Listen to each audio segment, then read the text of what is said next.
熬夜不是自由，而是偷走健康的陷阱。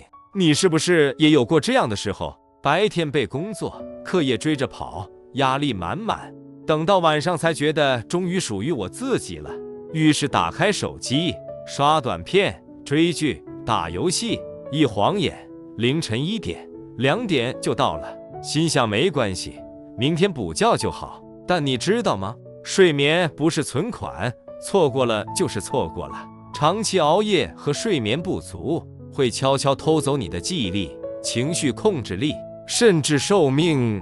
全球大约有3亿人深受睡眠问题困扰，你和我可能都在其中。今天我要用最简单的方式带你走进睡眠的秘密世界，让你知道为什么我们需要睡眠，熬夜到底有多可怕，又有什么方法能让我们真正睡得好。很多人以为睡觉只是休息，像电脑关机，但事实正好相反。当你睡着，大脑和身体才开始加班。科学家把睡眠分为5个阶段：入睡期，刚闭眼，脑波开始放缓，很容易被吵醒；浅睡期，体温下降，肌肉逐渐放松，正式进入睡眠；深睡期，脑波最慢，身体开始大量分泌生长激素，修复细胞；熟睡期，免疫系统最活跃，身体器官获得彻底休养；快速眼动期 REM， 脑波又变得活跃，这时候最容易做梦。前4个阶段合称非快速眼动睡眠 NEM， 最后一个是快速眼动睡眠 REM， 它们会每90分钟交替一次，一整晚大约循环4到6次。所以睡眠不是一潭死水，而是一场大脑与身体轮班的修复工程。帮你把记忆存好。还记得大学考试前熬夜抱佛脚吗？结果第2天脑袋一片空白，这不是因为你笨，而是因为你没睡。大脑里的海马体就像电脑的暂存区，白天学到的东西暂时放在这里。深睡期，大脑会把重要资讯搬进大脑皮层，变成长期记忆。如果少了这步骤，就像档案没有存档，第2天就什么都不剩。结论：熬夜念书不如好好睡一觉。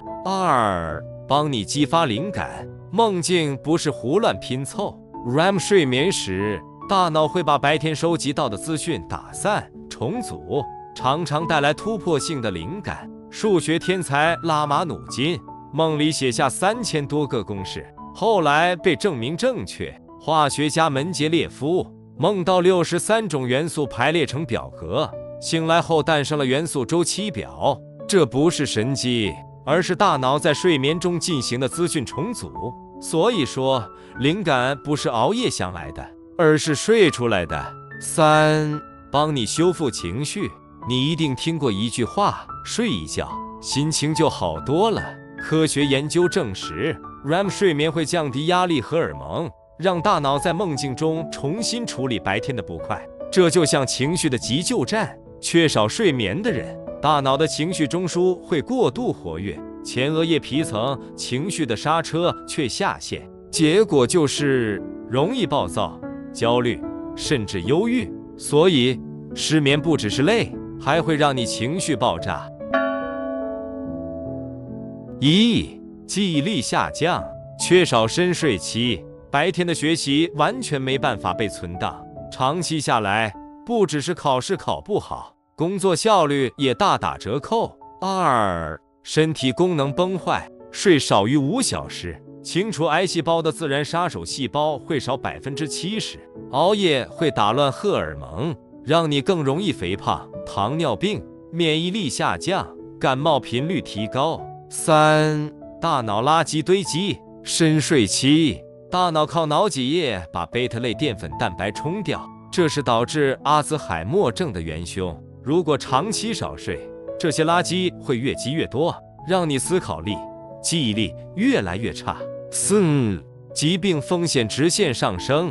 世界卫生组织在2007年就把长期夜班、打乱昼夜节律列为2A 类致癌因素。换句话说，熬夜和抽烟、喝酒一样，都可能致癌。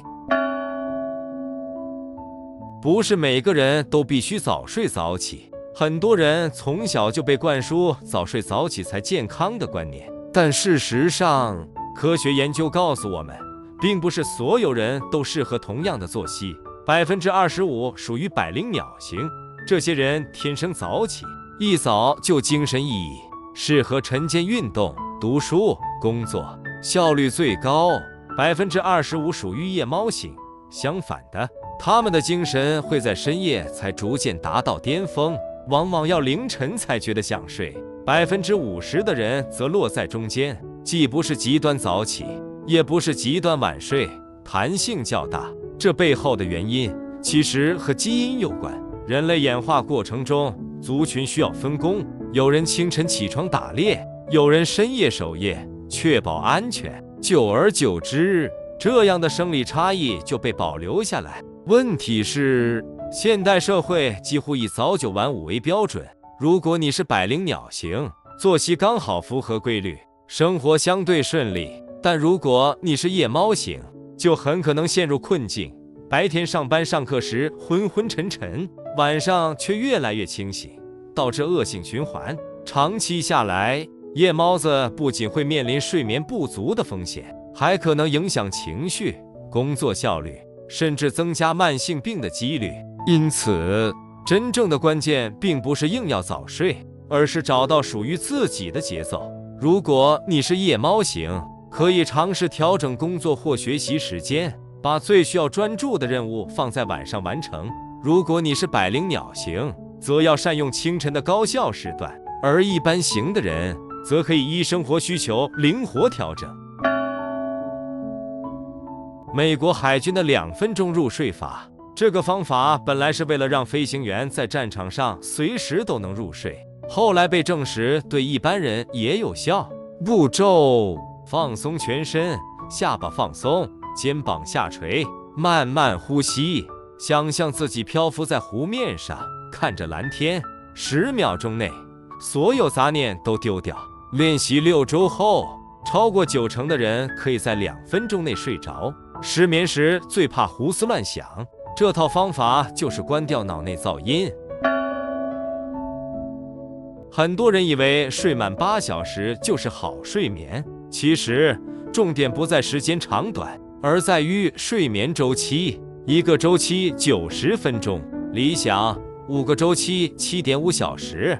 如果没达到，每周至少累积28到30个周期，也能保持健康。技巧：固定起床时间，再往前推算入睡点。例如要7点30分起床，就往前推5个周期，7.5小时。最晚要在12点前睡，如果错过，就延后到1点30分，而不是12点40分随便躺。